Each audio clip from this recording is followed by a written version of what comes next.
South India Shopping Mall, The Wedding Mantra, Sarikotta Wedding Collection, South India Shopping Mall.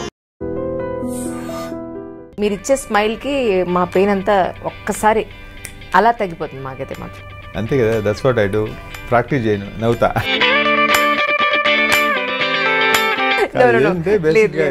Smile patient come మన దగ్గరికి ఎందుకు వస్తారు, చాలా hope పెట్టుకొని వస్తారు, ఇదేం చేస్తాం మనం అని చెప్పి. ఒక మాట లేదా వాళ్ళు ఇచ్చే ఒక చిన్న టాబ్లెట్, వాళ్ళు ఇచ్చే ఒక కాన్ఫిడెన్స్ పేషెంట్కి మాత్రం కొండంత అండగా నిలబడుతుంది సార్. పేషెంట్ రికవరీకి ఇస్ నా మెడిసిన్స్లో ఉండదు, is in the will power. 10 మందులు రాసి 10 ట్రీట్మెంట్లు 10 ఇన్వెస్టిగేషన్ రాస్తే రికవర్ అవుతారని గ్యారంటీ ఉండదు. సింపుల్ మందులు కాన్ఫిడెన్స్ ఇచ్చి చేస్తే చాలు. అంటే మోకాలు పైన వచ్చే నొప్పులు కొన్ని ఉంటాయి, మోకాలు చిప్ప మధ్యలో వచ్చే నొప్పులు కొన్ని ఉంటాయి. సో ఈ 3 స్టేజ్లో పైన కింద మధ్యలో వచ్చే నొప్పులకి డిఫరెన్సియేషన్ అంటే అరిగితేనే వస్తాయి ఈ 3 ప్లేస్లో కూడా. మోకాలు అరిగిపోయినప్పుడు ఒక్కొక్క పేషెంట్ ఒకలా వస్తాయి. బేసిక్గా చెప్తాను డిఫరెన్స్ అంటే, మోకాళ్ళ యాక్చువల్ జాయింట్ లోపల వచ్చే పెయిన్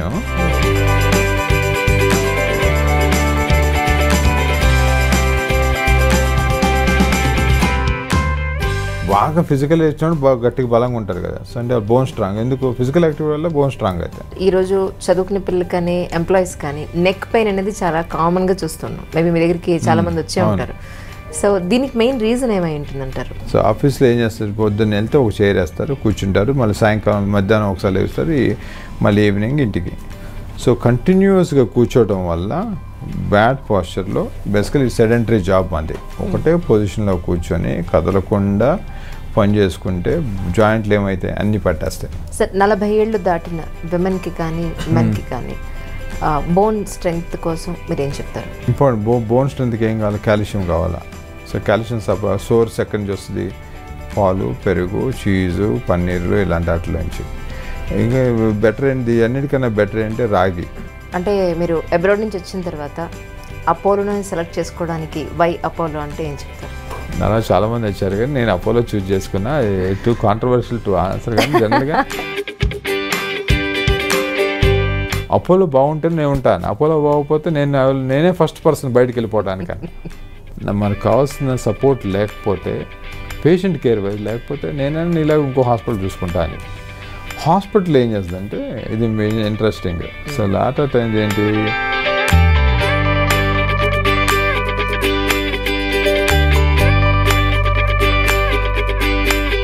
సో డాక్టర్ ఇప్పుడు నేను ఎన్నో చెప్తున్నప్పుడు ఎంత డిస్కషన్, అది చేయండి ఇది చేయండి అని చెప్తాను, నేను ఫాలో అవ్వాలి కదా. సో సేయింగ్ కదా, doctors are bad patients. So ఒకరోజు మధ్యలో వచ్చేసి ఓపీడీ ఆపడేసి బ్లడ్ అంత చేసుకొని చేయాల్సిందని చెప్పాం. Good thing. అప్పుడు చేయకపోతే ఇప్పుడు నా గురించి నేను అందరూ చెప్తున్నా, నా గురించి ఎవరు పట్టించుకుంటారు? ఎవరు లేరు కదా. ఇప్పుడు నాకు అడ్వైజ్ ఎవరు ఇస్తారు? ఎవరెవరు.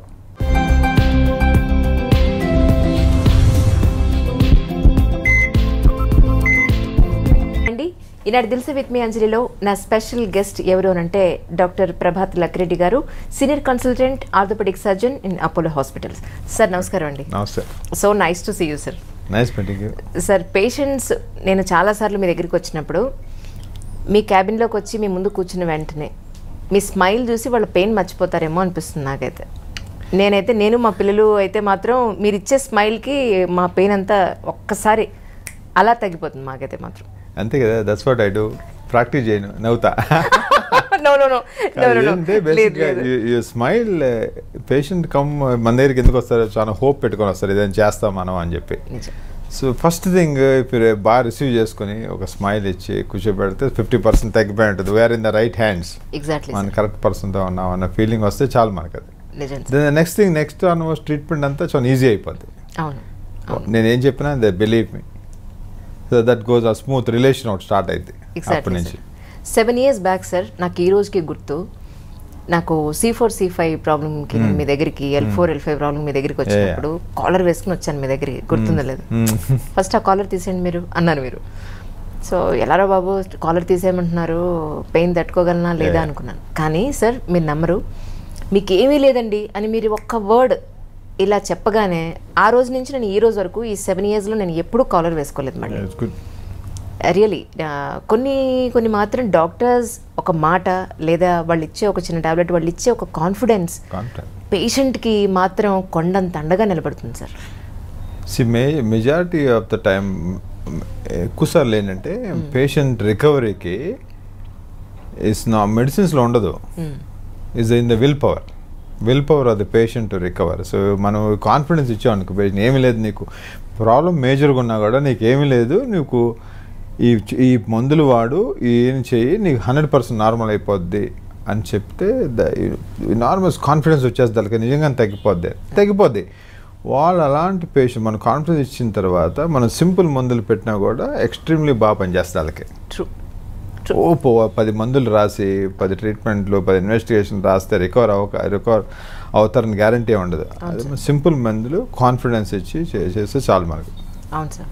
అవును సార్. ఎన్నాళ్ళ నుంచి మీరు అపోలోలో ఉన్నారు అని అంటే ఏం చెప్తారు? నేను మే 2012లో రీలోకేట్ అయ్యాను లండన్ నుంచి. లండన్లో ఒక 10 years ఉన్నాం, ఇక్కడే క్వాలిఫై అయ్యాం, మళ్ళీ లండన్లో క్వాలిఫై అయ్యాను. సో అక్కడ FRCS ఆర్థోపెడిక్స్ చేసి కన్సల్టెంట్ కింద స్టార్ట్ చేసి, ఇంకా లండన్ నా రైట్ ప్లేస్ కాదు, నా బర్త్ ప్లేస్ కాదు, I have to go back to my country. Service అనుకోవచ్చు ఏదైనా, కానీ ఇండియాలో ఉంటాం, హైదరాబాద్లో ఉంటాం కరెక్ట్ అనిపించింది, వచ్చేసాం అంతే. ట్రీట్మెంట్ వైజ్ కానీ హాస్పిటల్స్ వైజ్ కానీ డాక్టర్స్కి ఇచ్చే వాల్యూ వైజ్ కానీ అక్కడ మీకు లండన్లోని ఇక్కడ డిఫరెన్స్ ఎక్కడన్నా కనిపించిందా మీకు? అంటే మనం ఒకటి ఏంటంటే, మనం గుడ్ డాక్టర్ అయితే, మంచి డాక్టర్ అయితే ఎక్కడున్నా యూ డూ వెల్. నేను లండన్లో కూడా వెరీ కంఫర్టబుల్, వెరీ హ్యాపీ, బాగున్నా, పేషెంట్ అందరూ హ్యాపీ, గుడ్ ప్రాక్టీస్, మంచి బాగా రెస్పెక్ట్ ఇచ్చేవాళ్ళు అక్కడ కూడా. మనంతా మన అప్రోచ్ టువర్డ్స్ పేషెంట్ బాగా అప్రోచ్ అయితే మనకి ఆ రెస్పెక్ట్ వస్తుంది వెనక్కి.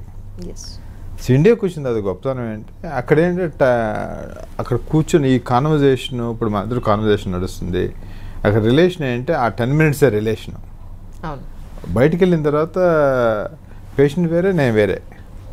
ఇక్కడ ఏంటంటే దిస్ ఈజ్ మన patient doctor relation is a long standing రిలేషన్లా ఉంటుంది. అందుకే ఇప్పుడు మా ఫాదర్ డాక్టరు, ఆయన ఇప్పుడు మా రిలేటివ్స్ ఫ్యామిలీస్ అందరూ చూస్తే ఆయనకున్న ఫ్యామిలీ మెంబర్స్ అందరూ ఒకప్పుడు ఆయన పేషెంట్సే. సో బేసిక్గా అంటే it's a long standing relation. ఒక 5-6 ఏళ్ళు, ఇప్పుడు మీరు 7 years నుంచి you meeting me, no more I can consider you as a patient.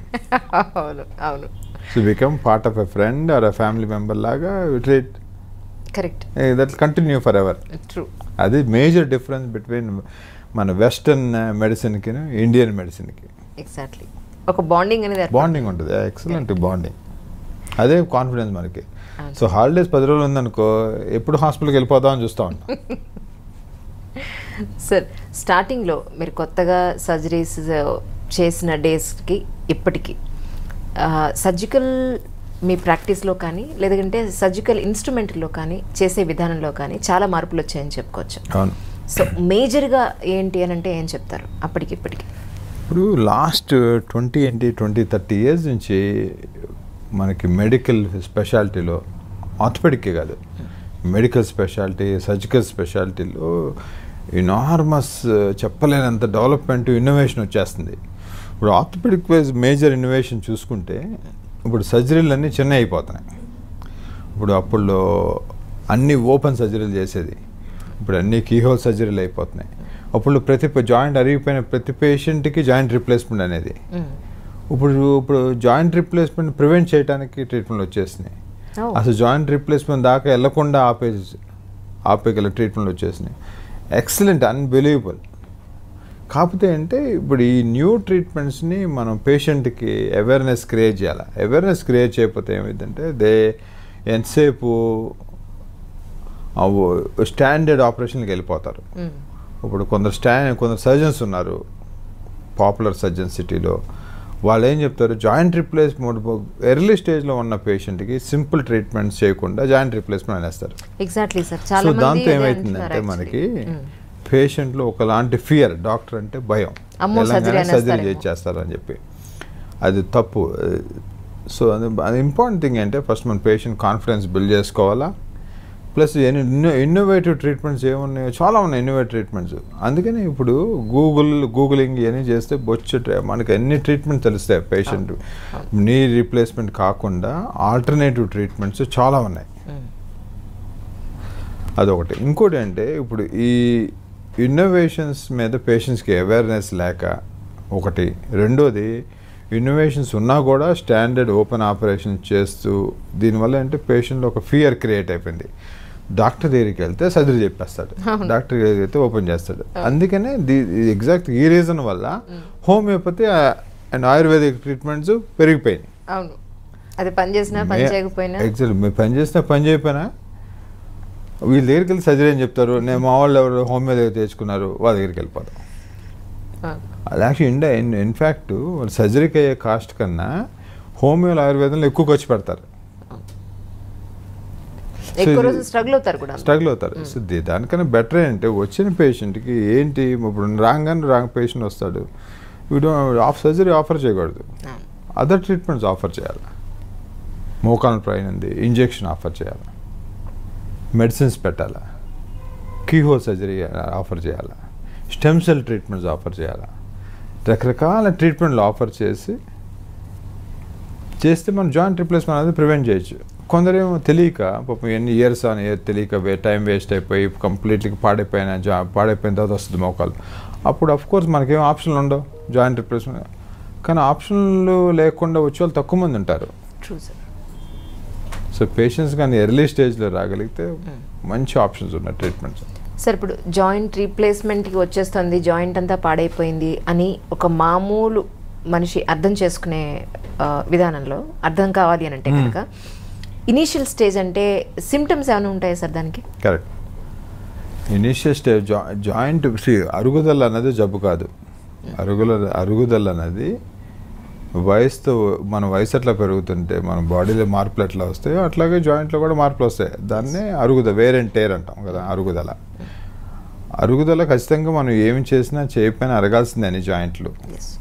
కానీ ఆ జాయింట్ అరుగుదల స్టార్ట్ అవుతున్నప్పుడు ఫస్ట్ మనకు తెలిసేది నొప్పులు. కొందరికి ఏమో మెట్లు ఎక్కి దిగుతుంటే నొప్పి, ఎక్కువసేపు కూర్చొని లేగాలంటే నొప్పి, కొందరికి కాసేపు ఒక 15 నిమిషాలు వెళ్తుంది నడిచిన తర్వాత నొప్పి, లేదా అరగంట నడిచిన నొప్పి. అది ఎర్లీ స్టేజ్. సో ఎర్లీ స్టేజ్లో ఐడెంటిఫై చేయొచ్చు మనం. క్లినికల్ డాక్టర్ దగ్గరికి వెళ్ళి నొప్పులు వస్తుందంటే డాక్టర్ దగ్గరికి వెళ్తే నేను అసెస్మెంట్ చేస్తాను, ఎగ్జామ్ పరీక్ష చేస్తాను, ఎక్స్రే తీస్తాము, కావాలంటే MRI తీస్తాము, తెలిసిపోద్ది 100% ఎర్లీ స్టేజ్ అని చెప్పి. అంటే మోకాలు పైన వచ్చే నొప్పులు కొన్ని ఉంటాయి, మోకాలు చిప్ప మధ్యలో వచ్చే నొప్పులు కొన్ని ఉంటాయి. సో ఈ 3 స్టేజ్లో పైన కింద మధ్యలో వచ్చే నొప్పులకి డిఫరెన్సియేషన్ అంటే అరిగితేనే వస్తాయి 3 ప్లేస్లో కూడా.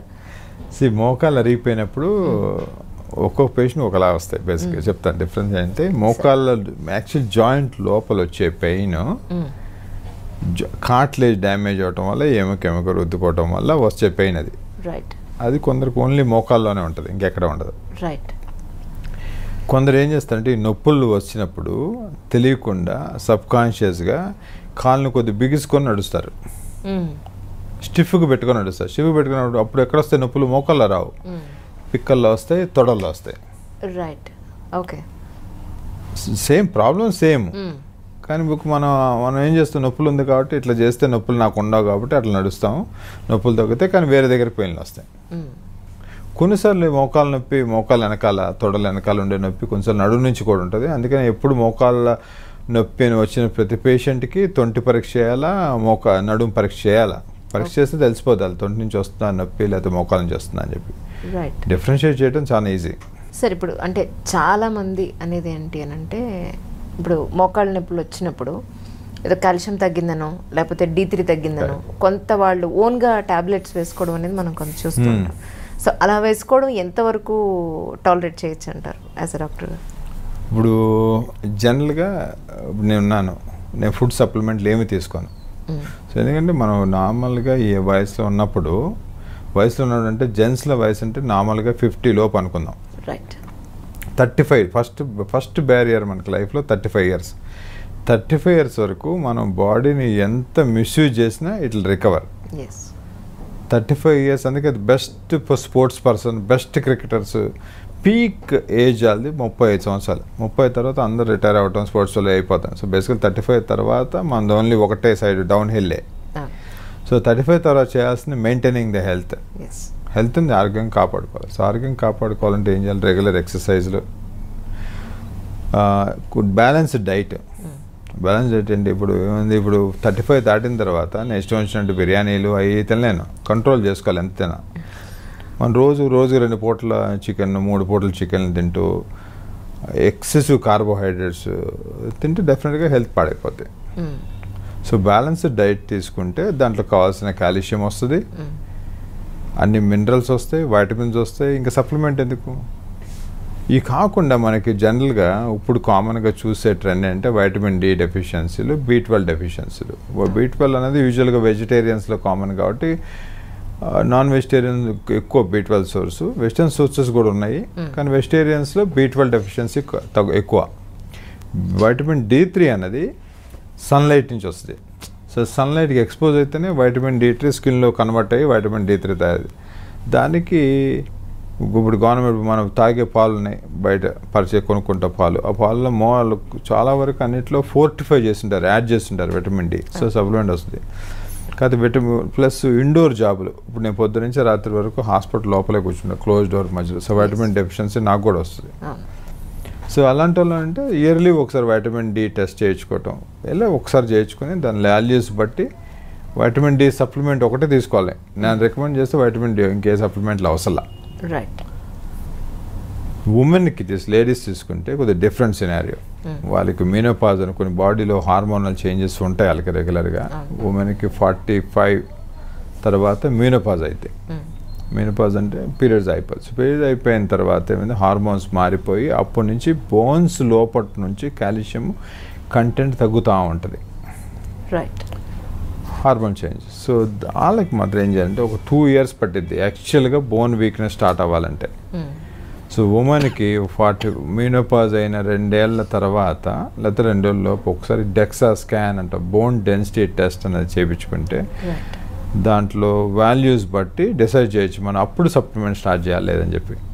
అప్పుడు డిసైడ్ చేయొచ్చు మనం కాల్షియం ఒకటి సరిపోద్దా, కాల్షియంతో పాటు బోన్లోకి ఓన్లీ కాల్షియం టాబ్లెట్ తీసుకుంటే పని చేయదు. మనకి బోన్లోకి వెళ్ళాలి, కాల్షియం పంపేయాలంటే కాల్షియంతో పాటు ఇంకైనా సప్లిమెంట్ తీసుకోవాలి. సప్లిమెంట్ కాదు అది, ఆస్టియోపోరోసిస్ అన్నదాన్ని రివర్స్ చేసే మందులు తీసుకోవాలి. అవి కొన్ని టాబ్లెట్లు ఉంటాయి, కొంచెం స్ప్రే ఉంటుంది, కొంచెం ఇంజెక్షన్ ఉంటుంది. దేన్ని బట్టి మనం బోన్ డెన్సిటీ టెస్ట్లో ఉన్న వాల్యూస్ బట్టి డిసైడ్ చేయాలి ఎంత తక్కువ అయింది అని చెప్పి. బాగా తక్కువ ఉంటే ఇంజెక్షన్కి వెళ్ళాలి, లేకపోతే సింపుల్ కాల్షియం సరిపోద్ది. సరే, ఇప్పుడు మీరు ఆస్టియోపోరోసిస్ అన్నారు, జనరల్గా ఎలాంటి వాళ్ళకి ఆస్టియోపోరోసిస్ వచ్చే అవకాశం ఉంటుంది? ఆస్టియోపోరోసిస్ జనరల్గా ఫిజికల్ ఏమీ చేయకుండా ఫిజికల్ యాక్టివిటీ లేకపోతే ఖచ్చితంగా ఆస్టియోపోరోసిస్ వస్తుంది. అసలు ఫస్ట్ థింగ్ అంటే ఇప్పుడు మన స్పోర్ట్స్ ఉంటాం, మేము అంత పరిగెత్తాం, మేము పరిగెత్తే వాళ్ళకి డైలీ ఫిజికల్ యాక్టివిటీ చేస్తే ఆస్టియోపోరోసిస్ రాదు. బోన్ స్ట్రెంగ్తన్ అవ్వాలంటే దానికి స్టిమ్యులస్ అవసరం. ఇప్పుడు నాకు స్టిమ్యులస్ ఏంటి? నడక. పైకి ఏంటి? ఆపరేషన్లు. జనరల్ పబ్లిక్ ఏంటి? వాకింగ్, ఫిజికల్ యాక్టివిటీ, ఏరోబిక్స్, జుంబాలు, ఇవన్నీ ఉన్నాయి. అన్ని ఏదో ఫిజికల్ యాక్టివిటీ చేయాలి. పైకి చేయాలా, పై బాడీకి చేయాలా, కింద బాడీకి చేయాలా. ఫిజికల్ యాక్టివిటీ చేస్తే అప్పుడు మనకి ఆస్టియోపోరోసిస్ అన్నది రాదు. మెయింటైన్ అయితే అప్పుడు కాల్షియం లెవెల్స్ బాడీలో మెయింటైన్. అందుకనే ఎక్కువ మంది కొంచెం లేదా డిసీజ్ వల్ల దానివల్ల ఒక 1 month బెడ్లో పడుకోగానే ఏమైంది, బోన్లో నుంచి కాల్షియం వెళ్ళిపోద్ది. డిస్యూజ్ ఆస్టియోపోరోసిస్ అంటారు. సో వాళ్ళని ఏం చేస్తాం, కాల్షియం సప్లిమెంట్ ఒకటే కాకుండా నడిపిస్తే మళ్ళీ బోన్లో నుంచి కాల్షియం వెళ్తూ ఉంటుంది, బోన్ స్ట్రెంగ్తన్ అయింది. బాగా ఫిజికల్ ఇచ్చినప్పుడు బాగా గట్టిగా బలంగా ఉంటారు కదా. సో అంటే బోన్ స్ట్రాంగ్. ఎందుకు? ఫిజికల్ యాక్టివిటీ వల్ల బోన్ స్ట్రాంగ్ అవుతాయి. ఏం చేయనప్పుడు బాగా సన్నగా ఉంటారు, బోన్స్ వీక్ అయిపోతాయి. అదే. సో 8 years నుంచి మీరు ఇలాగే ఫిజిక్ ఎలా మెయింటైన్ చేస్తున్నారు చెప్పండి. మీరు వయసు వచ్చేస్తుంది, ఫిజిక్ ఏం లేదు కానీ బిజీ స్కెడ్యూల్ అయినా కూడా కొన్ని very important things we have to do. చేయాల్సిందే, ప్రతి ఒక్కరు చేయాల్సిందే, నేనే కాదు, మీరైనా చేయాలా, అందరు చేయాల్సిందే. కార్డియో, హార్ట్ ఫిట్నెస్ ఎక్కడి నుంచి వస్తుంది? కార్డియో ఎక్సర్సైజ్ ఇన్ని ఉంటారు కదా, జిమ్లో చేస్తారు. సో జనరల్గా జిమ్ లేదు, ఏమీ లేదు, ఊర్లో ఉంటున్నాం, ఏం హెల్త్ చేయాలి? పొద్దున్నే ఒక 30 minutes వాకింగ్ చేయాలి. సో వారంలో 7 డేస్లో ఒక 5 రోజులు వాకింగ్ చేయగలిగితే గుడ్ కార్డియాక్ ఫిట్నెస్. ఓకే, అది చేస్తాను. ఇంకో వారంలో ఇంకో 3 డేస్ మేము నార్మల్గా రన్నింగ్ చేస్తాను నేను. హైదరాబాద్ మ్యారథాన్స్ ఇవి చాలా ఉంటాయి, చేస్తూ ఉంటాం. అవి కాకుండా అది రోజు పరిగెత్తే కుదరదు. ఓ రోజు పరిగెత్తే మజిలిపోద్ది. మజిలిపోవటం మంచిది కాదు మనకి, మెయింటైన్ అవ్వాలి. సో ఒకరోజు పరిగెత్తాలా, ఒకరోజు స్ట్రెంథనింగ్ చేసుకోవాలా. స్ట్రెంథనింగ్ జిమ్లోకి వెళ్ళో ఇంట్లోనో వెయిట్స్ ఎత్తి మజిల్ బిల్డ్ చేసుకుంటే అప్పుడు బాడీ మెయింటైన్ అవుతుంది హెల్తీగా. ఇవన్నిటికీ ఇది ఒక సైడ్ అయితే ఫుడ్ ఇంటేక్ చాలా కన్సిడరబుల్ ఉండాలి, సెన్సిబుల్గా ఉండాలి మన ఫుడ్ ఇంటేక్. ఏది పడితే అది తినకుండా కాన్షియస్గా ఉండాలి. ఏది తినేటప్పుడు ఇది ఓకేనా మనకి, వాళ్ళకి ఇంత సరిపోద్దా కార్బోహైడ్రేటు, ఎక్కువ మీట్ తినేస్తున్నామా వదిలే స్కిప్ చేయాలి కొన్ని రోజులు. ఇప్పుడు మీట్ ఉందా రోజు తింటావు, పుదీను 100 grams తిను. Right. Drink plenty of fluid, good hydration. ఇది చేసుకుంటే హెల్త్ మెయింటైన్. ఈ ఫ్రెంచ్ ఫ్రైస్, ఈ చిప్స్లు ఇవన్నీ they are hugely junk food. Burgers junk food.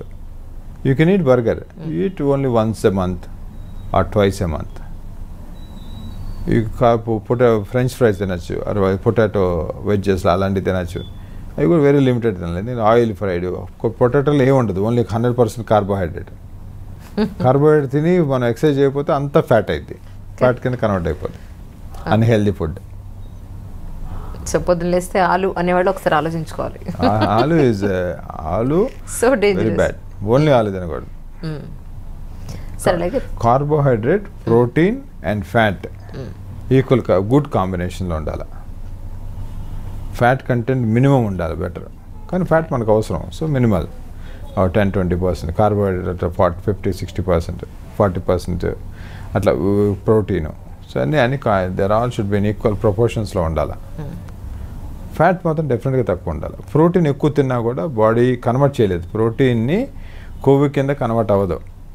Carbohydrate అన్నది కొవ్వు కింద కన్వర్ట్ అయ్యింది, కొవ్వులానే ఉంటుంది. రైట్. ప్రోటీన్ ఎంత తిన్నా ప్రోటీన్లానే ఉంటుంది. ప్రోటీన్ ఎక్కువ తింటే ఏమైందంటే యూరిక్ యాసిడ్ ఎక్కువ అయింది. ప్రోటీన్ అందుకని ఓన్లీ ప్రోటీన్ డైట్లు అని చెప్తాం. అవును. ఇప్పుడు వీరమాషన్ డైట్లు, రకరకాల డైట్లు వచ్చినాయి కదా, ఇవన్నీ high protein diets. High protein diet disadvantage అంటే ప్రోటీన్ వేరే కొవ్వు కింద మారదు కాబట్టి లోడ్ అయింది. దేని మీద లోడ్ అయింది? కిడ్నీ మీద లోడ్ అయింది. అందుకని ప్రోటీన్ ఎక్కువ తినాలనుకుంటే ఎక్కువ వాటర్ తాగాల. సో హై ప్రోటీన్ డైట్లోకి వెళ్ళాలంటే 5 to 6 లీటర్స్ నీళ్ళు తాగాలి. లోడ్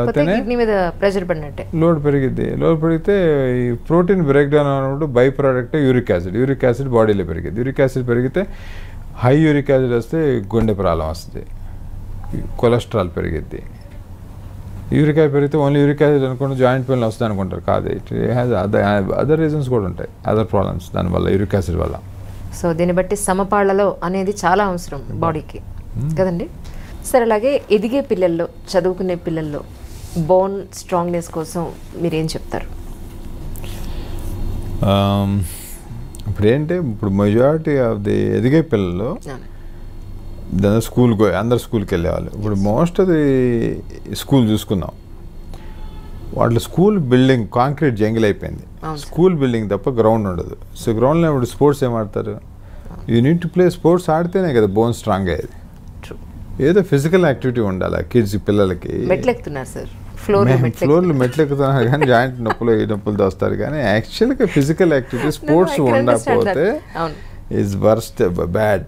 ఇప్పుడు చిన్నప్పుడు కాంపిటేటివ్ అన్నది క్వశ్చన్కి ఆన్సర్ ఏంటంటే, హెల్దీగా ఉండాలంటే డైలీ ఒక గంట సేపు స్పోర్ట్స్ ఆడాలా.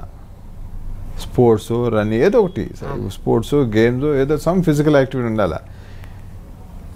స్కూల్స్లో ఫిజికల్ యాక్టివిటీ తగ్గింది.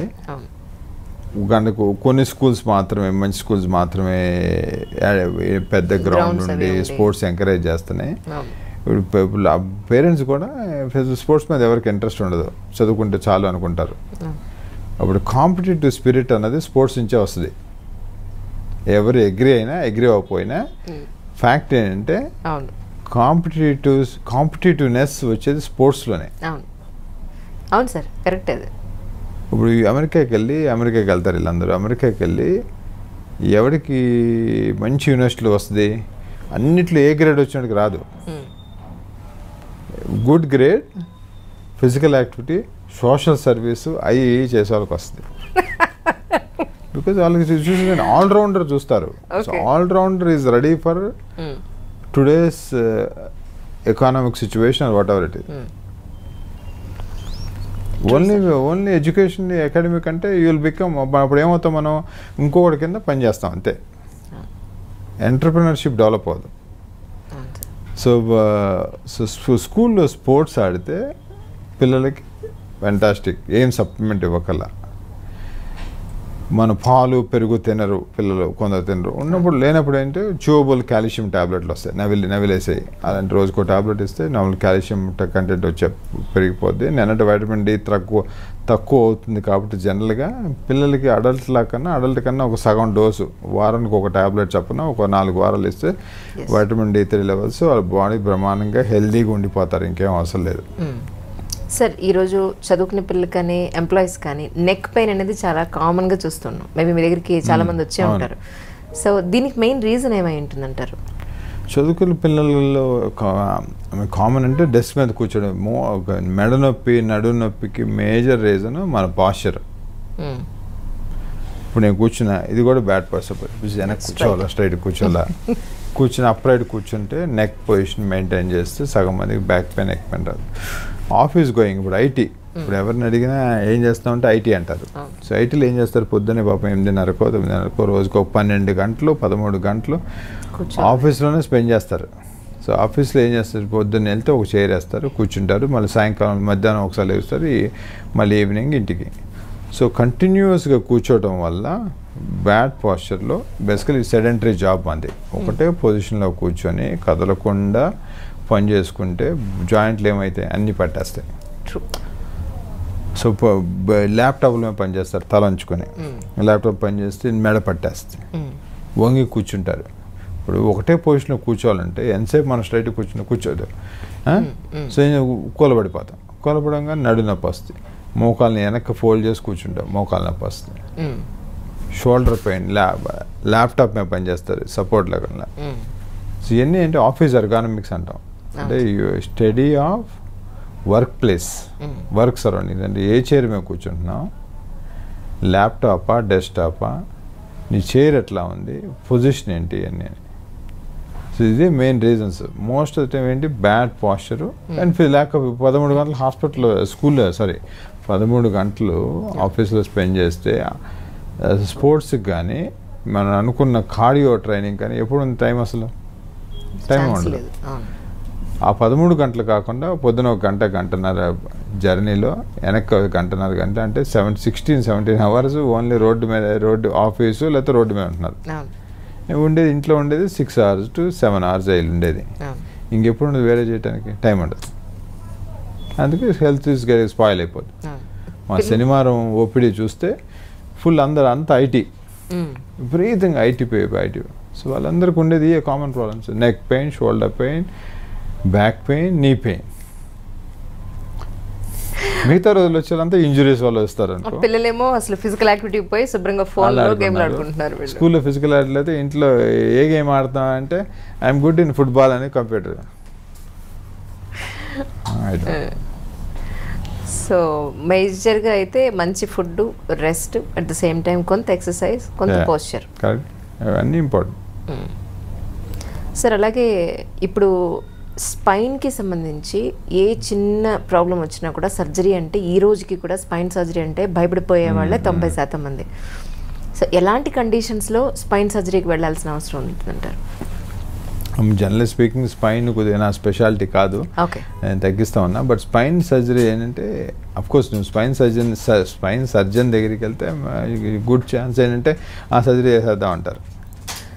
జనరల్గా సర్జరీకి వెళ్ళకూడదు అనుకుంటే ప్రివెన్షన్ ఫస్ట్. మనకున్న పాస్చర్లు, ఏ ఫిజికల్ యాక్టివిటీ మెజారిటీ టైమ్స్ ఏమైందంటే, ఇప్పుడు యంగ్స్టర్స్ తీసుకుందాం, జిమ్కి వెళ్తారు, జిమ్కి వెళ్ళి సడన్గా బ్యాక్ పెయిన్, సయాటికాతో వస్తారు. ఎందుకు తెలియదు వాళ్ళకి, ట్రైనింగ్ ఎట్లా వెయిట్స్ ఎత్తాలో తెలియదు. నడుము వంచి బరువులు ఎత్తితే డిస్క్ ప్రొలాప్స్ వస్తుంది. సో ఈ ఆఫీస్ గోయింగ్ వల్ల ప్రాబ్లం సెడెంటరీ జాబ్ వల్ల గ్రాడ్యువల్గా ఈ డిస్క్ ప్రొలాప్స్ జిమ్లో ఒకసారి పెట్టేస్తాం ఒక రోజులో డిస్క్ ప్రొలాప్స్ అయిపోద్ది. ఈ ఆఫీస్కి వెళ్ళే వాళ్ళకి నెలల తరబడి ఒకటే పొజిషన్లో కూర్చోవడం వల్ల డిస్క్ ప్రొలాప్స్ వస్తుంది. సార్ డిస్క్ ప్రొలాప్ అంటే సామాన్యులకు అర్థమయ్యేలాగా సింపుల్గా ఏం చెప్పొచ్చు మనం? ఇప్పుడు మనం వంగుతున్నాం లెగుస్తుంటే ఏమైంది, మన స్పైన్లో రెండు ఉంటాయి, ఒకటి ఎముక ఉంటుంది, ఒకటి షాక్ అబ్జార్బర్ డిస్క్ అంటాం దాన్ని. ఓకే. ఎముకల మధ్య షాక్, మనం బెండ్ అవుతున్నాం ముందర కంటే ఎముక బెండ్ అవ్వదు కదా, ఆ బెండింగ్ అయ్యేది డిస్క్ దగ్గర. సో వంగినప్పుడు ఏమైందంటే ఆ ప్రెజర్ అంతా ఆ డిస్క్ మీదే ఉంటుంది. రైట్. మనం తెలియకుండా ఒక 60 కేజీలు వెయిట్ ఎత్తామనుకో, నడువు వంచి నడు స్టిఫ్గా పెట్టుకోకుండా లూజ్గా పెట్టేసి బరువు ఎత్తే టక్కన వెయిట్ ప్రెజర్ అంతా డిస్క్ మీద ఉండి డిస్క్ పగిలిపోద్ది. పగిలిపోయి ఆ డిస్క్ లోపల ఉండే గుజ్జు బయటకు వచ్చి నరం నొక్కి ఆ సయాటికా అన్న పెయిన్ వస్తుంది. ఓకే. ఇది రీజన్ మరి. సో ఇంకోటి అన్నారు, అది ఎందుకు భయపడుతున్నారు అనేది, అంటే సర్జరీ ఇప్పుడు మీరు తగ్గించారన్నారు, that is not a specialisation అన్నారు, దట్స్ ఫైన్. కాకపోతే ఇప్పుడు స్పైన్కి సంబంధించి ఇప్పుడు ఏ ప్రాబ్లం వచ్చినా కూడా జనరల్గా సిమ్టమ్స్ అంటూ కొన్ని ఉంటాయి మేజర్గా. ఇప్పుడు ఇది సర్జరీకి వెళ్ళిపోయే సిమ్టమ్ ఇది అనుకునేవి అన్న సింపుల్గానే చెప్పగలుగుతాం. కొన్ని ఉంటాయి రెడ్ ఫ్లాగ్ సైన్స్ అంటాం మనం సర్జరీకి వెళ్ళి. ఏంటంటే ఒకటి డిస్క్ పగిలిపోయింది, డిస్క్ ప్రొలాప్స్ అన్న దానికి ఏంటంటే కంటిన్యూస్గా సివియర్ బ్యాక్ పెయిన్, అసలు ఎప్పుడు విపరీతమైన నొప్పి, రెస్ట్ పెయిన్ అంటే కూర్చున్నా కూడా నొప్పి, పడుకున్న నొప్పి, కూర్చున్న నొప్పి, నెంబర్ 1. నెంబర్ 2 సయాటికా పెయిన్ కాళ్ళకి, అది కూడా అంతే. కొందరికి గంట 10 నిమిషాలు నడిచిన తర్వాత మనం యాక్చువల్లీ మీటర్స్లో లెక్క పెడతాం, 50 yards అంటాం, ఒక ఫర్లాంగ్ అంటాం, 2 ఫర్లాంగ్ అయిన తర్వాత కాళ్ళకి తిమ్మిరి పట్టేస్తుంది. ఓకే. అదొక సైన్, అది ఇంపార్టెంట్, దానికి సర్జరీ కావాల్సి వస్తుంది. కొందరికి వీక్నెస్, కాళ్ళలో వీక్నెస్ మొదలైంది, స్పర్శ తగ్గిద్ది, ఇవన్నీ ఇండికేషన్ ఫర్ సర్జరీ. ఓకే. మిగతా ఏమీ లేవు ఇండికేషన్ సర్జరీకి. రెడ్ ఫ్లాగ్ సైన్స్ రాకుండా చూసుకో, ప్రివెన్షన్ బెటర్ అన్నిట్లో. సార్ అదే సార్, ఇన్ని రోజులుగా ఈ అపోలోలో మీరు చేసిన సర్జరీస్లోనండి, మీ దగ్గరికి వచ్చిన పేషెంట్స్లోనండి టిపికల్ కేస్ అంటే ఏం చెప్తారు? చాలా వస్తాయి, ఒకటే చెప్పడానికి కూడా చాలా ఉంటాయి. రెగ్యులర్గా ప్రతి 2-3 వారంలో 3-4 కేసు టిపికల్ కేసులు వస్తాయి. టిపికల్ కేసులో ఇంట్రెస్టింగ్ రొటీన్ రోజు చేసే జాయింట్ రిప్లేస్మెంట్, రోజు చేసే మోకాల్లో ఉండే ఆథ్రోస్కోపీ ఇంట్రెస్టింగ్ ఉండదు.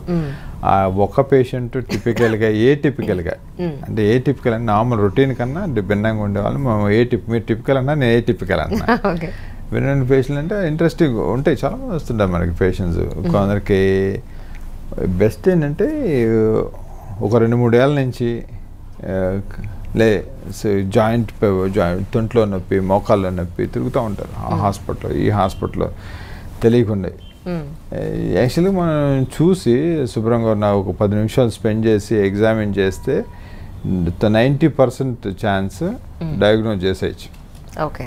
ఒక 10 నిమిషాలు వాళ్ళతో స్పెండ్ ఇన్వెస్టిగేషన్ ఏం కాదు, ఒక 10 నిమిషాలు వాళ్ళతో స్పెండ్ చేయగలిగితే ప్రాబ్లం ఏంటో తెలిసింది. ఆ తర్వాత 4-5 ఇన్వెస్టిగేషన్ చేస్తే తెలిసిపోతే మనం డయాగ్నోజ్ చేస్తే వాళ్ళ పేషెంట్కి ఒక గ్రేట్ అనుకుంటారు, కానీ నాకేం పెద్ద గ్రేట్ అనిపించదు. నార్మల్ రొటీన్ జాబ్ లాగా ఉంటుంది మనకి. దాంట్లో ఏముంటుంది గ్రేట్? పేషెంట్ సరిగ్గా పేషెంట్ తగ్గట్లేదు ప్రాబ్లం అంటే 2. ఒకటి మనం సరిగ్గా చూడకపోవటమే తగ్గట్లేదు అంత కాదు, లేకపోతే పేషెంట్ కొందరు లాంగ్ స్టాండింగ్ ప్రాబ్లమ్స్ ఉంటాయి, చాలా సంవత్సరాల నుంచి ఉంటాయి, యాక్చువల్గా ప్రాబ్లం ఏమి ఉండదు, బట్ సైకలాజికల్గా ఎఫెక్ట్ అయిపోయి ఉంటారు. వాళ్ళని ఎట్లయినా క్యూర్ చేయలేము, వాళ్ళకి నీటి సైకాట్రీ హెల్ప్ లేకపోతే సైకలాజికల్ కౌన్సిలింగ్ చేయాలి. అలాంటి వాళ్ళు తప్ప ఒక ప్రాబ్లం పేషెంట్లో తగ్గట్లేదంటే either problem in the doctor or with the patient. Problem in the doctor ఏంటి, మనం పరీక్ష చేయకపోవటం, పేషెంట్ పరీక్ష తెలిసిపోదు. ఏదైనా అన్యూజువల్ ఇష్యూస్ ఏముంటాయి, ఏముండవు. రేర్ థింగ్స్ ఉంటాయి. రేర్ థింగ్స్ ఎన్ని ఉంటాయి? ప్రాబ్లీ రేరెస్ట్ కేసులు ప్రాబ్లీ ఒక 4-5% ఉంటుంది అంతే. ఆ 95% రోజు చూసే. కరెక్ట్. అవును. అలాగే సార్, జాయింట్లో గుజ్జు పోయిందిట, గుజ్జు లేదుట, అందుకే బోన్ అరిగిపోతుంది. కానీ ఇప్పుడు కొత్తది ఏంటంటే సర్జరీ లేకుండానే ఆ జ్యూస్ లిక్విడ్ని కూడా, ఆ జెల్ని కూడా మనం ఇంజెక్ట్ చేయగలిగే కొత్త ట్రీట్మెంట్ వచ్చిందని విన్నాను. దాని గురించి ఏమైనా చెప్తారా? అదే మన లేటెస్ట్ ఇన్నోవేషన్స్లో జాయింట్ రీప్లేస్మెంట్కి ఆ స్టేజ్ వరకు వెళ్లకుండా ఆపడానికి వచ్చిన ట్రీట్మెంట్లే ఇవన్నీ. ఫస్ట్ ఏంటంటే ఈ గుజ్జు ఇంజెక్షన్లు చాలా ఉన్నాయి. ఒకటి బేసిక్ ఏంటంటే విస్కో సప్లిమెంట్ అంటాం. మోకాల్లో ఉండేది ఏంటిది? గమ్ము. మోకాల్లో ఉండేది బ్లడ్ ఉండదు, గమ్ము మాత్రమే ఉంటుంది. ఆ గమ్ము జాయింట్ పాడైపోయినప్పుడు గమ్ము క్వాలిటీ ఆఫ్ గమ్ము తగ్గిపోద్ది, గమ్ము పోయిద్ది అంటాం. బేసికల్గా అరుగుదలనే గమ్ము పోయింది అంటాం. యాక్చువల్గా అరుగుదల రీజన్. ఇప్పుడు జాయింట్ అనేది స్మూత్గా ఉంటుంది బాగా. ప్రపంచంలో దానికన్నా పాలిష్డ్ ఏరియా ఏది ఉండదు, సర్ఫేస్ ఏది ఉండదు జాయింట్ ఉండే అంత పాలిష్డ్ ఏరియా. దాంట్లో క్రాక్స్ వస్తే ఏమైంది? నొప్పి వస్తుంది. గుజ్జు ఉంటుంది, గుజ్జు క్వాలిటీ పోద్ది, పల్స్గా అయిపోద్ది, గుజ్జు థిక్గా ఉండాలి గుజ్జు. అలాంటప్పుడు ఏం చేస్తామంటే గమ్ ఇంజెక్షన్ ఇస్తాం. విస్కో సప్లిమెంట్ అంటాం. చాలా ఉన్నాయి ప్రోడక్ట్లు మంచి మంచి, సిన్విస్క్ అంటాం, డ్యూరలేర్ అంటాం.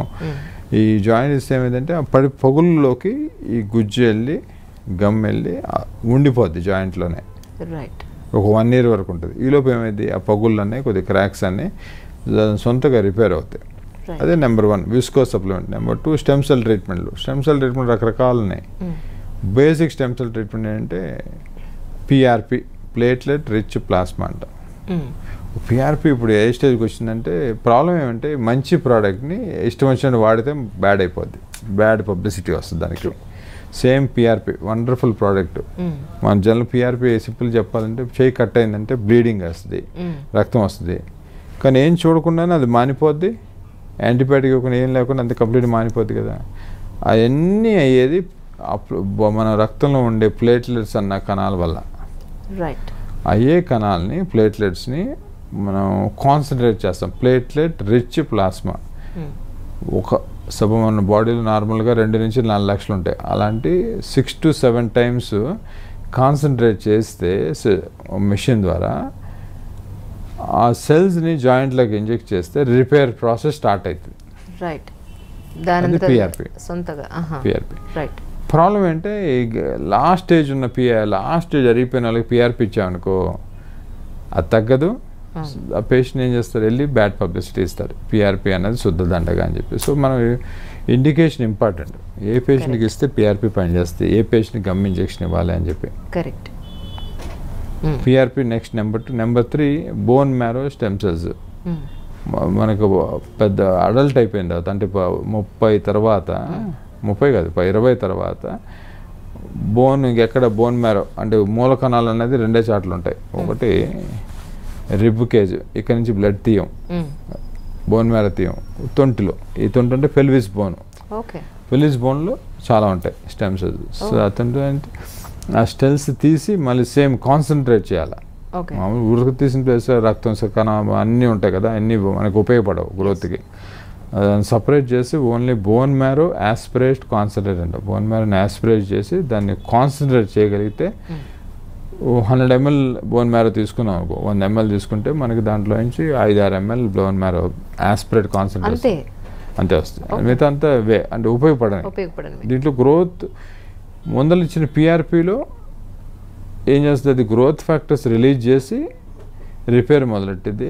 బోన్ మ్యారోనేమో దాంట్లోనే ఉంటాయి సెల్స్, మూల కణాలనే యాక్చువల్ బోన్ మ్యారోలో ఉంటాయి.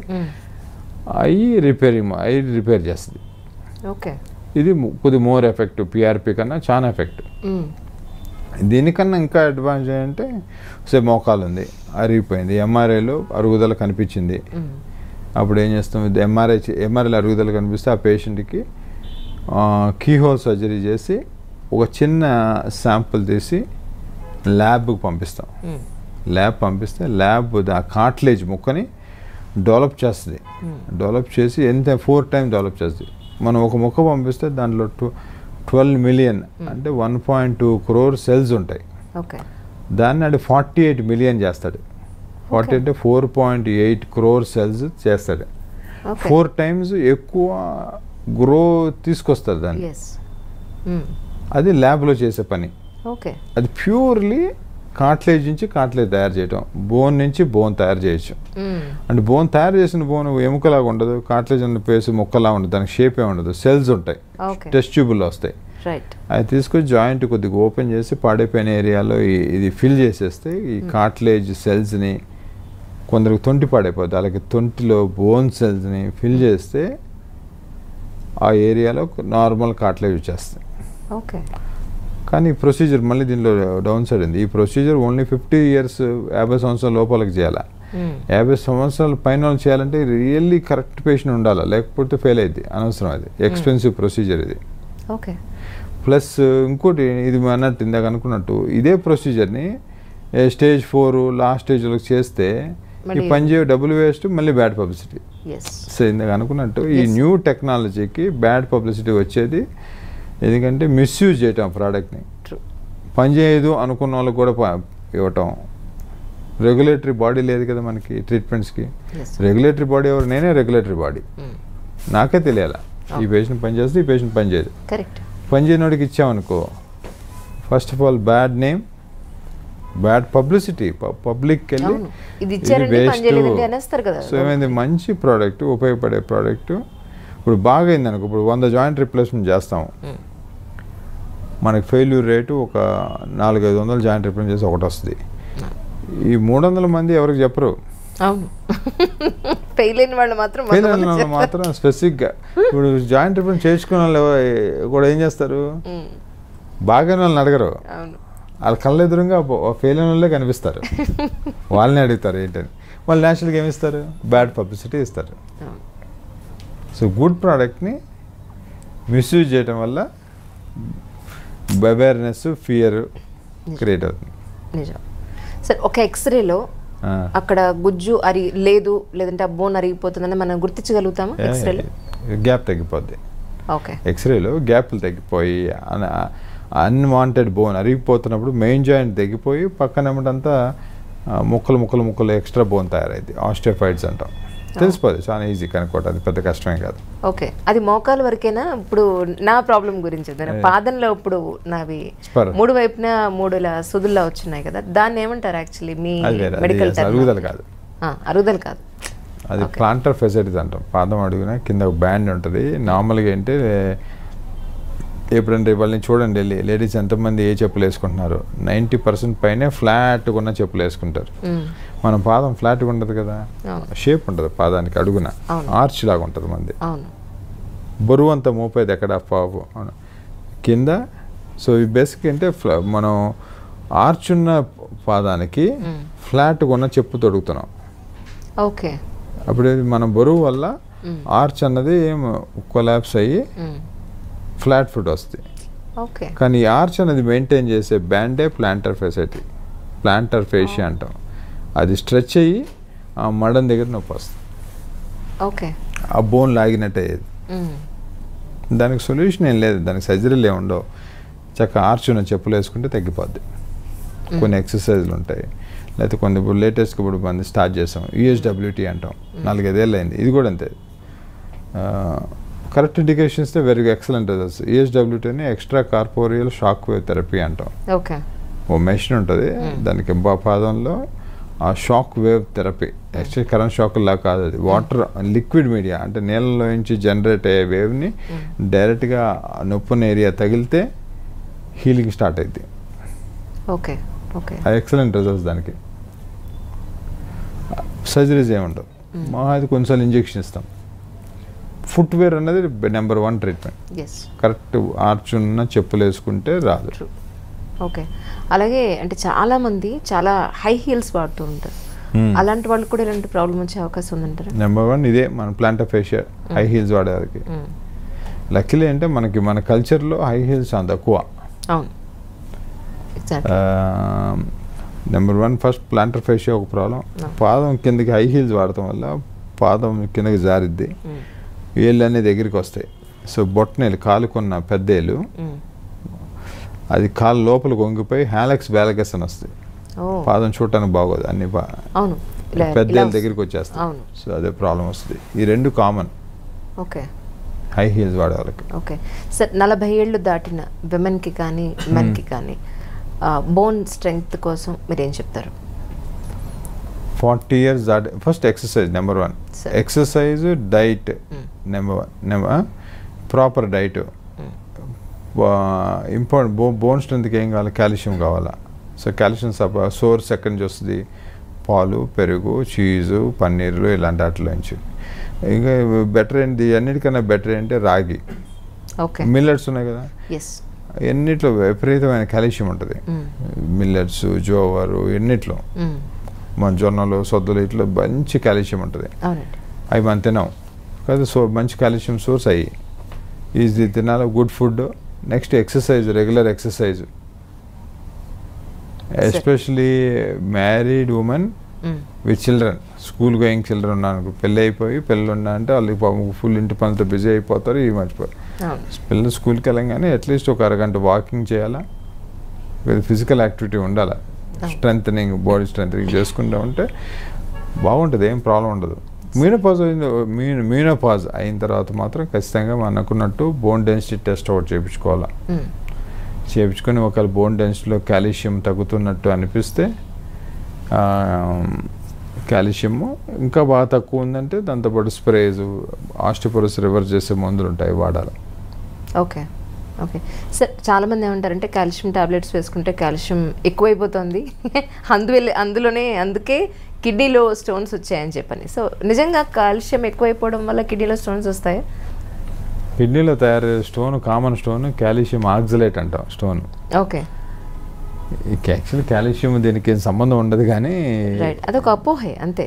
కానీ ఎప్పుడైనా సరే మేమేమనుకున్నాం, హై ప్రోటీన్ డైట్ తినండి కానీ బాగా నీళ్ళు తాగండి, కిడ్నీలో సేమ్ థింగ్. కాల్షియం ఎక్కువ వేసుకుంటే కాల్షియం మొత్తం బాడీలో మనం తీసుకున్న ప్రతి ఒక్కటి నోట్లో తీసుకుని అయితే కిడ్నీలో నుంచి వెళ్ళాలా లేకపోతే లివర్లో నుంచి వెళ్ళాల్సిందే, ప్రతి ఒక్కటి.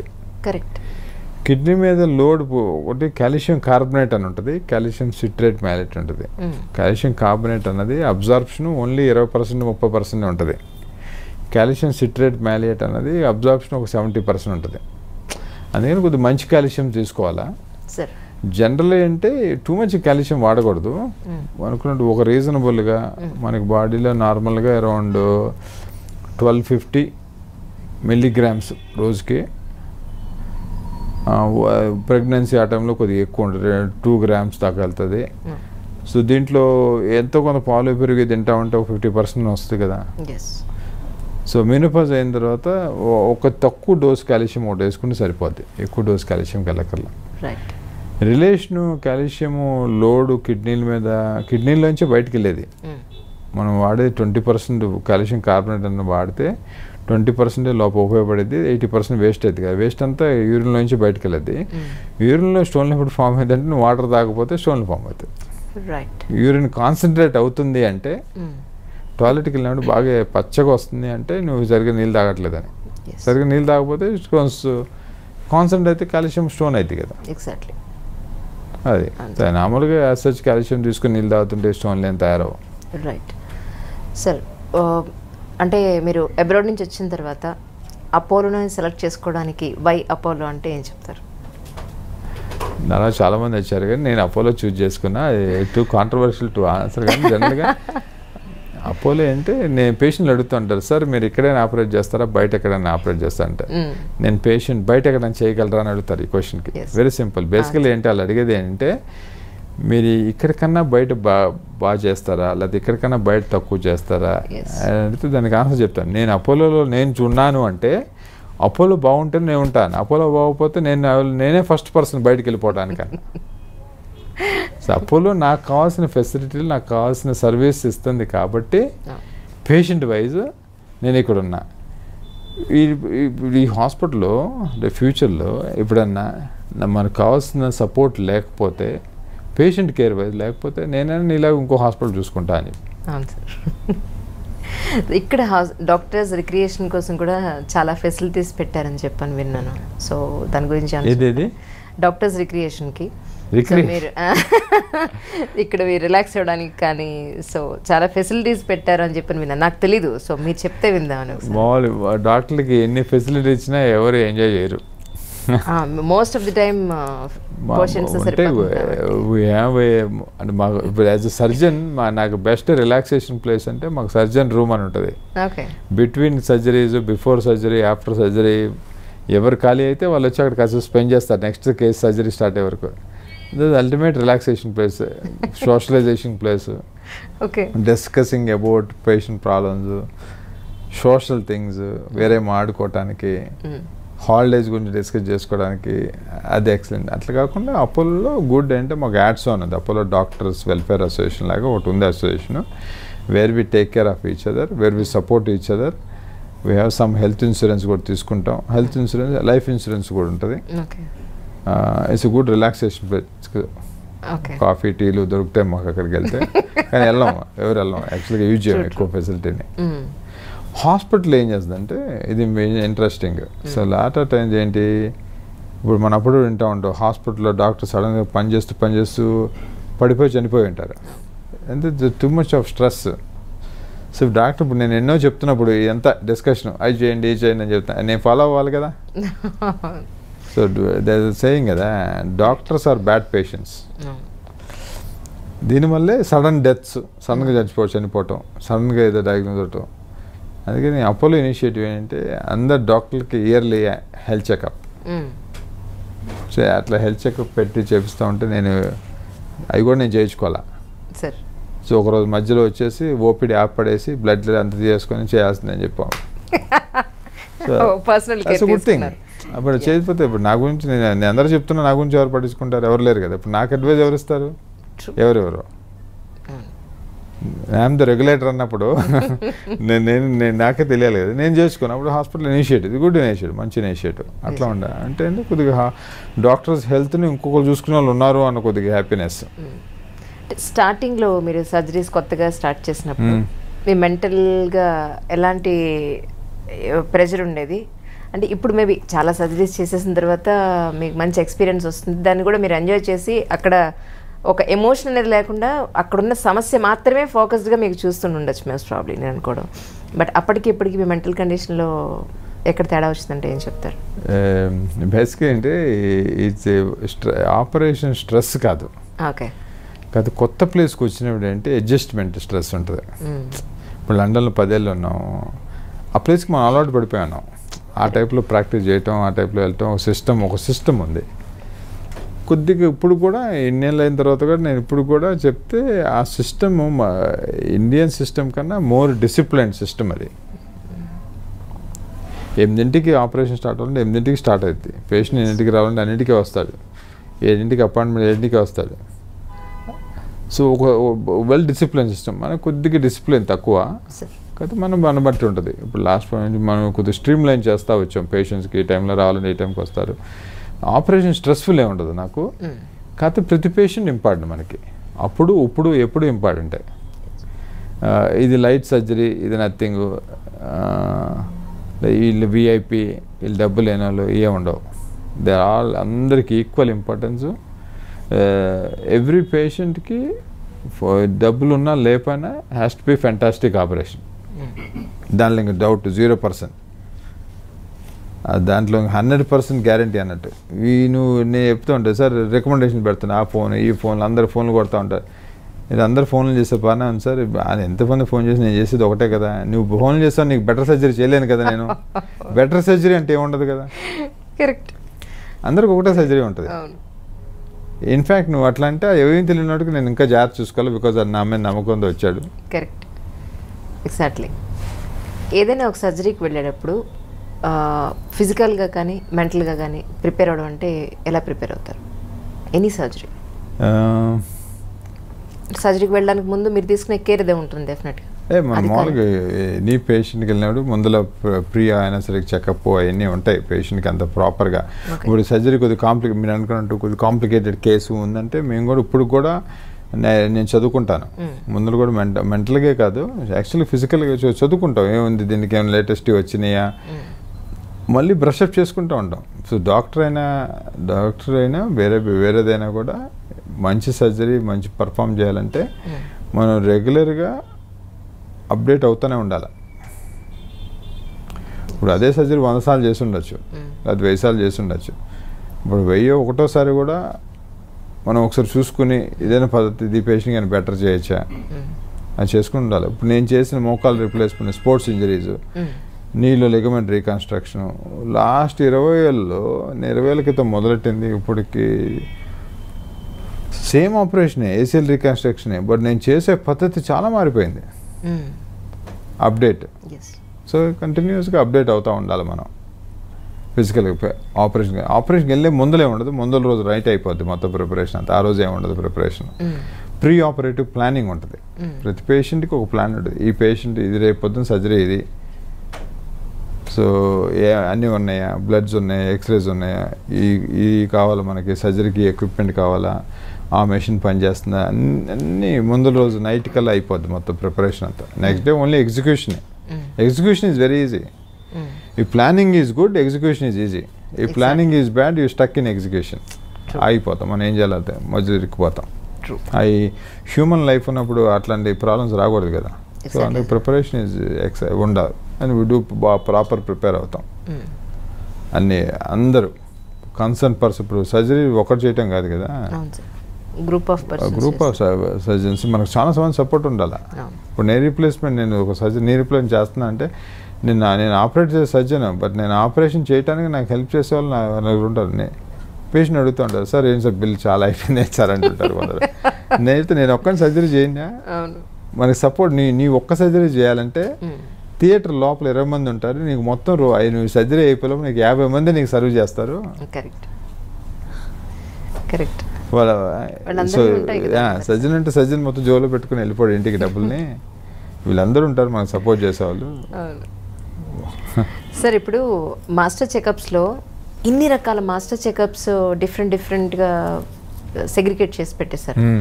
సో పేషెంట్ కన్ఫ్యూజ్ కాకుండా, సో ఏ పేషెంట్కైనా మేజర్గా కావాల్సిన పార్ట్స్ అనండి, లేదంటే ఆ పార్ట్స్ హెల్త్ పాయింట్ ఆఫ్ వ్యూలో కానీ కొన్ని మాస్టర్ చెకప్స్ మాత్రమే పెట్టచ్చు కదా.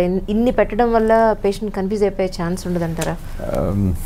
అంటే కన్ఫ్యూజన్ అని కాదు, యాక్చువల్గా మా దగ్గర మా హాస్పిటల్లో మాస్టర్ హెల్త్ చెకప్ చూస్తే మనకేంటంటే మాస్టర్ హెల్త్ చెకప్ ఎందుకు వచ్చినాయంటే ప్రివెన్షన్ కోసం, క్యాన్సర్లా ప్రివెంట్ చేయడానికి, షుగర్ ప్రివెంట్ చేయడానికి, బీపీ ప్రివెంట్ చేయడానికి, గుండె జబ్బు ఇవన్నీ ప్రివెంట్ చేయడానికి వచ్చినాయి మాస్టర్ హెల్త్ చెకప్. సో గుండె జబ్బులు 20 సంవత్సరాలు అప్పుడు రాదు కదా, క్యాన్సర్ 20 సంవత్సరాలు అప్పుడు రాదు. ఓకే, సో థైరాయిడ్ అనేది సడన్గా 70 ఏళ్ళ అప్పుడు రాదు.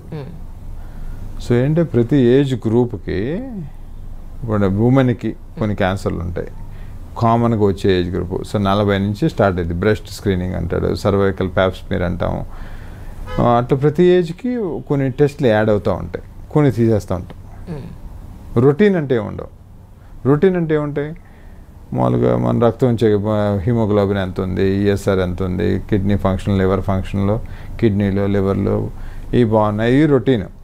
దీనికన్నా థైరాయిడ్, షుగరు, కొలెస్ట్రాల్, మిగతా కొన్ని వస్తాయి కదా. క్యాన్సర్ స్క్రీనింగ్ టెస్ట్లు కొన్ని ఉంటాయి, బీపీ, ఈ హార్ట్ థ్రెడ్మిల్ టెస్ట్లు, ఇవన్నీ ప్యాకేజ్లు వయసు పెరుగుతున్న కొద్దీ ప్యాకేజ్లు యాడ్ అవుతూ ఉంటాయి. సో పేషెంట్ కండిషన్ బట్టి కమర్షియల్ యాంగిల్ ఏం లేదు దీంట్లో, యాక్చువల్ ప్రాపర్గా స్క్రీన్ చేసి పెట్టినాయి.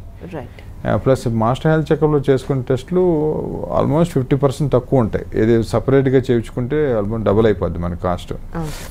హెల్త్ చెకప్ స్క్రీనింగ్ టెస్ట్లు ప్రాపర్ థాట్తోనే పెట్టినాయి అన్నీ. అది చేయించుకోవాలి, అది తప్పదు, సెగ్రిగేట్ చేయాల్సిందే వాటిని. అంటే ఒకటే క్లబ్ చేయడానికి లేదు. మీ హెల్త్ రిస్క్, ఇప్పుడు మాస్టర్ హెల్త్ చెకప్లో ఎగ్జిక్యూటివ్స్ ఉంటారు, అంటే క్వాలిఫైడ్ పీపుల్ ఉంటారు, వాళ్ళతో కూర్చొని చెప్పాలా మనం ఫ్యామిలీ హిస్టరీలో ఏమైనా బీపీ ఉందా, ఫ్యామిలీ షుగర్ ఉందా, క్యాన్సర్లు ఉన్నాయి, ఇవన్నీ చెప్తే దీన్ని బట్టి నీకు ఈ ప్యాకేజ్ అడ్వైజ్ చేస్తారు. అది ఏమీ లేవనుకో, ఆ సింపుల్ బేసిక్ మాస్టర్ లోవర్ దానికి వెళ్ళిపోవచ్చు. ఓకే సార్, ఆఖరి ఒక చిన్న క్వశ్చన్. జనరల్గా కామన్ మెన్ ఒక కత్తి పట్టుకొని ఇలా ఒక స్కిన్ కొయ్యాలన్నా లేకపోతే చేయాలన్నా అమ్మో బ్లడ్, అమ్మో బోన్, అమ్మో నరాలని కొంత టెన్షన్ ఉంటుంది. మీకు స్టార్టింగ్ ఆ టెన్షన్ యాజ్ అ డాక్టర్గా సర్జరీ అనగానే కొంత టెన్షన్ డెఫినెట్గా ప్రాక్టీస్ అప్పుడు ఉండే ఉంటుంది. సో అప్పుడు మీకు ఏమనిపిస్తూ ఉంటుంది యాక్చువల్లీ ఒక పేషెంట్ బాడీని చూసి అలా కట్ చేసి ఆ బ్లడ్ వచ్చి ఇదంతా చూసి ఏమనిపిస్తూ ఉంటుంది? ఈ రోజుకి టెన్షన్ ఉంటుందా నిజంగా? టెన్షన్ ఉండదు, కానీ ఏంటంటే ఇప్పుడు మన మెడిసిన్ అనేది అందుకే కదా మెడిసిన్ తీసుకోవాలంటే భయపడేది. ఈ lengthy process of study process మంది. ఇప్పుడు నువ్వు ఒక సర్జరీ చేయాలంటే దానికి ఒక 20 ఏళ్ళు చదివితే ఒక సర్జరీ చేయగలవు, first surgery. Half of the life. నేను ఏదో లెటర్ రాయమన్నారు ఒకటి, అంటే నాకు ఎవరు ఐఎమ్ గుడ్ ఇన్ దిస్, నేను 39 ఏళ్ళ వరకు నేను ఏదో ఒకటి చదువుతూనే ఉన్నా, ఎంత పెద్ద letter drafting I can do it in no time అని చెప్పి. సో ఒక సర్జరీ చేయాలంటే కత్తి పేషెంట్ మీద పెట్టాలంటే వాడికి ఎక్కడ ఏ నర్వ్ ఉంటుంది, ఏ బోన్ ఉంటుంది, ఏ మజిల్ని కట్ చేయాలా, అబ్సల్యూట్ ఇన్ డెప్త్ అండర్స్టాండింగ్ ఉండాలి. ఇన్ డెప్త్ అండర్స్టాండింగ్ ఉంటే ఉన్నోడే సర్జన్ అవుతాడు. అఫ్కోర్స్ ఇవాళ రేపు you can see some surgeons ఉన్నారు, కొందరు ఏమి నాలెడ్జ్ లేకపోయినా కట్ చేస్తానంటాడు, అది డిఫరెంట్, మనం దాని గురించి మాట్లా. A good surgeon in depth understanding of anatomy, జాయింట్లో బ్లడ్ వెజల్ ఏది ఎక్కడ ఉంటుంది, ఏది ఎక్కడ కట్ చేయాలని చెప్పి అది తెలిస్తేనే సర్జన్ అవుతాడు. ఆ సర్జన్ అప్పుడు కాన్ఫిడెంట్గానే కత్తి పెడతాం. అఫ్కోర్స్ డే 1 నువ్వు కత్తి ఇచ్చి నువ్వు సర్జరీ చేయమంటే నాకు ఇప్పుడు నేర్పించిన ఆయన నాకు వనకటది, కానీ మనకు తెలియదు ఎట్లా కట్ చేయాలి, ఆ డెప్త్ ఫీలింగ్ రాదు ఎంత కట్ చేయాలని చెప్పి. అది విత్ ఎక్స్పీరియన్సే వస్తుంది, ఏం చేయలేం మనం. ఎందుకు అన్ని సంవత్సరాలు ప్రాక్టీస్ 15 సంవత్సరాలు ప్రాక్టీస్ చేసి కన్సల్టెంట్ కింద లండన్ నుంచి ఇండియాకి వచ్చి నేను వచ్చి అపోలో కూర్చోగానే నా వచ్చే పేషెంట్ మీద పడిపోయి చేశాను అనలా ఎవరు.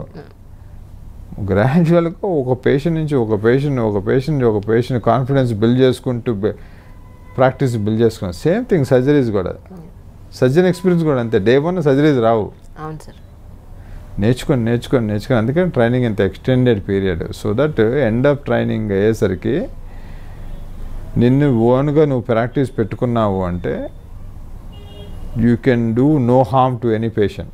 ఫస్ట్ ఉంది కదా సేయింగ్ ఉంది కదా, Hippocratic in our oath it is basic fundamental of a surgery of a doctor is do no harm. నువ్వు forget about giving benefit to the patient, you should not harm them. నీ surgery వల్ల ఆడు worst అయిపోకూడదు, నీ treatment వల్ల worst అయిపోకూడదు. నువ్వు నీకు చేత కాకపోతే వాళ్ళని వదిలేసాయి, కానీ do no harm. Right, fundamental అది. సార్ ఇంకొకటి నేను మర్చిపోయాను, జనరల్గా లోపల రాడ్ వేస్తారు లేదంటే లోపల స్టిచెస్ వేశారు అని అంటూ ఉంటారు. ఎలాంటి కండిషన్స్లో లోపల రాడ్ వేస్తారు, అది మళ్ళీ రిమూవబులా లేకపోతే లోపల ఉండిపోతుందా ఏంటి ఒకసారి చెప్తారా దాని గురించి? ఇప్పుడు మనకి ఫ్రాక్చర్ కేసుల్లో మీరు చెప్పిన ట్రీట్మెంట్ ఇచ్చేది రాడ్లు స్క్రూస్ ఇవన్నీ ఉండేది. మోస్ట్ ఆఫ్ దెమ్ మనం వేసే అన్నీ ఇప్పుడు ఎస్పెషల్లీ ఇక్కడ మా హాస్పిటల్ వేసే అన్నీ they are excellent quality. Excellent అంటే the brilliant, the best one. ఇప్పుడు అమెరికాలో చేసే ట్రీట్మెంట్కి మన ట్రీట్మెంట్ ఏం తేడా ఉండదు. అక్కడ ఏం చేస్తారు ప్రాబ్లం, మనం ఇంకా బ్యాటరీ వాడతాం. యాక్చువల్గా అయితే తీయాల్సిన అవసరం లేదు. కాకపోతే ఏంటంటే ఇప్పుడు చిన్న వాళ్ళు తీసుకుందాం అనుకో, ఎస్పెషల్ పిల్లలు అండర్ 16 ఏజ్ గ్రూపు ప్లేట్లు తీసేయాల. ఎందుకంటే ప్లేట్లు రాడ్లు అట్లా వదిలేస్తే కొన్ని రోజులకి ప్లేట్ పైన బోన్ పెరిగిపోయి ప్లేట్ బోన్లోకి వెళ్ళిపోద్ది. తర్వాత ఫ్యూచర్లో ఇప్పుడు ప్రాబ్లం వస్తే దాని అసలు కష్టం, కాంప్లికేటెడ్ అయిపోతుంది. ఇది ఒక నేను ప్రాబ్లం విన్నాను సార్, ఒక పెద్ద ఆయన ఆల్మోస్ట్ ఒక 68-70 ఆయనకి తుంటి బోన్ ఒకటి అయిపోతే అక్కడ ఒక రాడ్ ఏదో వేశారండి, ఇక్కడ నుంచి ఇక్కడికి రాడ్ ఏదో వేశారండి. కానీ వాళ్ళు టైంకి రాడ్ తీయించుకోకపోవడం వల్ల దానిపైన బోన్ ఫామ్ అయిపోయింది. దాని తర్వాత మళ్ళీ దాన్ని పగలగొట్టి రాడ్ తీసి మళ్ళీ అక్కడంతా చాలా దారుణంగా చేశారు అని చెప్పని నేను ఒక టాప్ మోస్ట్ క్యాండిడేట్ దగ్గర నేను విన్నాను. ఇది ఇప్పుడు ఏమనుకున్నాం అంటే వయసు పెరిగే వయసులో అంటే చిన్నపిల్లలు 16 వరకు ప్లేట్లు తీసేయాలి, అది కంపల్సరీ. నార్మల్ ఎప్పుడు తీయాలా 1 year 1.5 year మ్యాక్సిమం 2 years తీసేయాలా. ఈ మధ్యలో పీరియడ్ ఉంటుంది కదా, ఈ 40s 50s patients 150 patients actual plate తీయాలన్నది ఆప్షనల్. కొన్ని ప్లేట్లు కంపల్సరీ తీయాలా. ఇది యాంకిల్ మడం దగ్గర యాంకిల్ జాయింట్, కాళ్ళ కింద యాంకిల్ జాయింట్ దగ్గర ప్లేట్లు, ఎందుకంటే ప్లేట్ తగులుతూ ఉంటుంది బయటికి. తగలటా ఉంటాం అంటే బయటికి కాదు, చర్మం కిందే ఉంటుంది. కానీ బికాజ్ ఆ బోనే మనకి బోన్ తగులుతూ ఉంటుంది కదా కాలి పైన. ఆ ప్లేట్ కొంచెం కొందరు మామూలుగా ఇగ్నోర్ చేస్తే బాగానే ఉంటుంది, కానీ కొందరు అదే పనిగా టచ్ చేసి తగులుతుంది అంటే ఇంకా తీయాలంటాం. మామూలుగా తీయకల్లా. ఈ అబోవ్ 70 అసలు తీయకల్లా. ఎప్పుడు తీయాలంటే ఓన్లీ ఆ సర్జరీ ఫెయిల్ అయ్యి, లేదా ఆ సర్జరీ వల్ల ఇంకేదో కాంప్లికేషన్ వచ్చి, లేదా మీరన్నా రాడ్ అనుకుందాం, రాడ్ వేశారు, రాడ్ని 70 ఏళ్ళు ఎందుకు తీయాలా, రాడ్ కట్ అయిపోయి వేరే 20 జాయింట్ని పాడు చేస్తుంటే అప్పుడు తీయాల్సి వస్తుంది. లేకపోతే రాడ్ 70 ఏళ్ళు తీసేం లాభం, తీయకూడదు. రాంగ్ అంతే. బాగున్న రాడ్ 70 ఏళ్ళలో తీయాల్సిన అవసరం ఉంది, ఎప్పటికీ రియాక్టివ్ అది బాడీలో, తీయకూడదు. కొన్ని మిస్యూజ్ చేస్తారు మనం, అన్ఫార్చునేట్ మన దాని గురించి నేనేం చేయలేను. కొందరు ఆ వీక్నెస్ ఆఫ్ పేషెంట్ ఏంటి, రాడ్ ఉంటే తుప్పు పడిద్ది కదా అందుకని తీపించుకోండి. రాడ్ ఎందుకు తుప్పు పడిద్ది, రాడ్ తుప్పు పట్టదు, స్క్రూ తుప్పు. ఇండియాలో తయారు చేసినవి కూడా బ్రహ్మాండంగా ఉన్నాయి ఇప్పుడు, ఏవి తుప్పు పట్టవు. కాకపోతే తీపించుకునే పని అయితే 4-5 ఏళ్ళలో తీపించుకోవాలి. 5-6 ఏళ్ళ తర్వాత వచ్చి నేను తీద్దామంటే మోస్ట్ ఆఫ్ దమ్ ఫెయిల్ అయిపోతూ ఉంటాయి, లోపల స్క్రూస్ అని ఇరిగిపోతూ ఉంటాయి. సో ప్లేట్లు తీయటం అన్నది 50 తర్వాత ఆప్షనల్, 100% తీయాల్సిన అవసరం లేదు. ఫైన్ సార్, ఎక్కువసేపు మిమ్మల్ని కూర్చోబెట్టి ఇబ్బంది పెట్టినట్టున్నా. I'm really sorry for that and thank you so much for your excellent informative interview. Really nice talking to you. Thank you so much once again. Please do subscribe to iDream and hit the bell icon. Please subscribe to iDream. iDream ni subscribe cheyandi. Hi, this is Nidhi Agarwal. For more videos, please subscribe to iDream. And please subscribe. Please subscribe to iDream channel and subscribe. Press the bell icon for more updates. Subscribe to iDream. Subscribe to iDream. For more such videos, please subscribe to iDream. For more videos, please subscribe to iDream. And you're watching iDream Media. Please like, share and subscribe to the channel. And don't forget to subscribe to iDream. Please subscribe iDream Media. Do subscribe to iDream. Subscribe to iDream Media. Do subscribe to iDream Media. Don't forget to subscribe. Click on the button below. Don't forget to subscribe to iDream.